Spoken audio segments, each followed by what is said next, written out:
After a great stop at Ferngila Farm just outside Lusaka, where we sampled the best homemade pies and boerewors outside of South Africa, it was time to head north.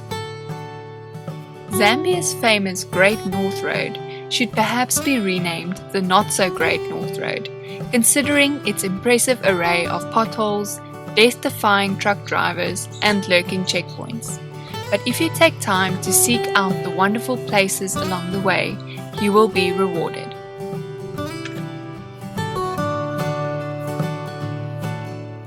Our first stop was at Tembusha campsite, nestled in a Miombo forest a few kilometers from the main road.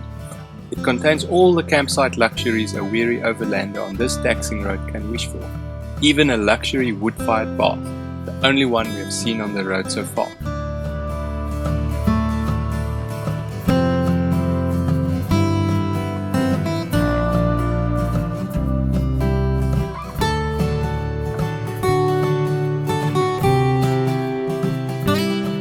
Close to Mpika, you will find the Mutinondo Wilderness, a must-do when in this part of Zambia to get out and explore the beautiful surrounds on foot. Surrounded by 10 massive granite hills with a crystal clear river, there are various hiking trails to explore on this piece of paradise.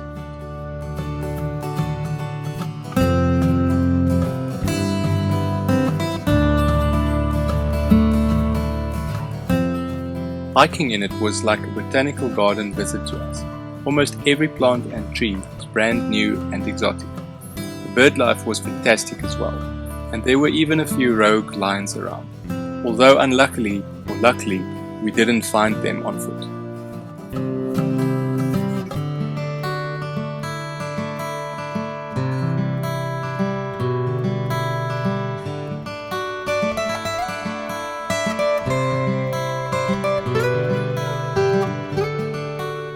Further north, we really wanted to visit North Luanga National Park, but unfortunately they wouldn't let us in without a park ranger accompanying us, something Baloo simply didn't have space for.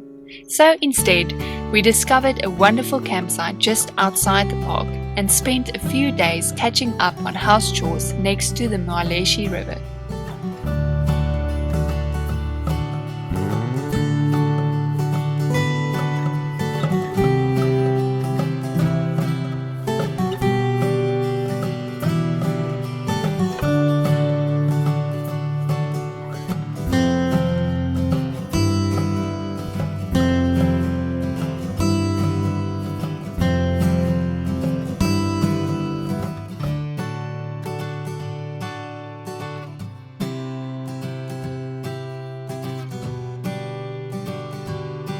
Although places named hot springs tend to remind us of holiday resorts with questionable pool hygiene, a welcome exception on the North Road is Kapisha Hot Springs.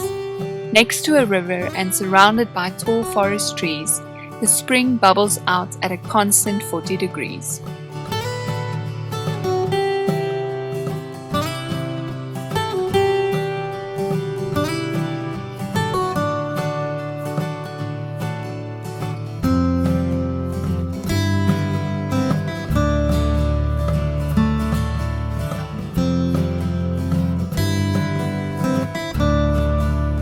Next to our campsite, we also saw our very first palm nut vulture.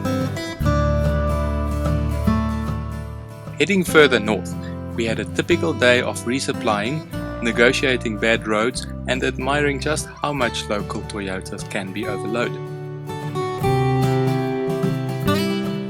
We also had a brief interlude of panic mechanic when Baloo got a small pebble stuck inside his brake pad housing, requiring some TLC among eager local onlookers.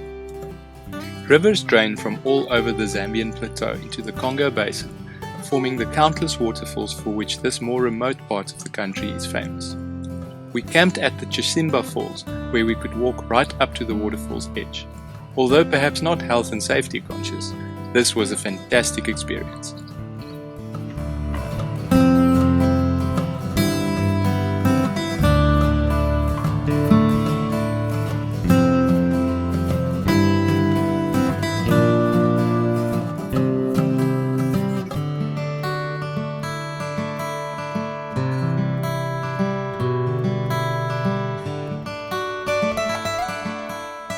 Right on the border with Tanzania, you will also find the Colombo Falls, the second highest waterfall in Africa, where hundreds of steps let you appreciate the falls and the deep gorge below from all angles.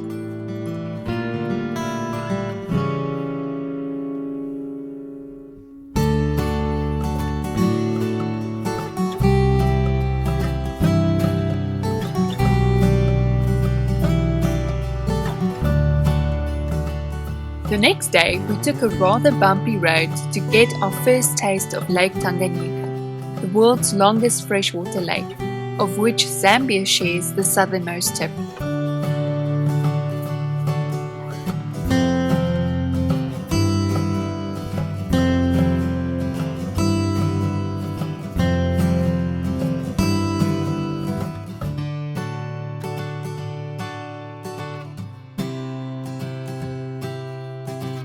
At Isanga Bay, we camped right on the beach and spent blissful days kayaking and swimming in the crystal clear waters of this beautiful lake.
Mr. Rhodes's ideal of a non-stop railway and modern road connecting the Cape to Cairo may not have worked out exactly as planned, but if you veer a bit off the beaten track of the Great North Road, its natural marvels will leave you in awe.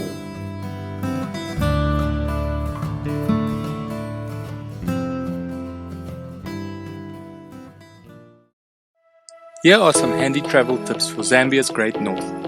For more information, click on the blog link in the video description below.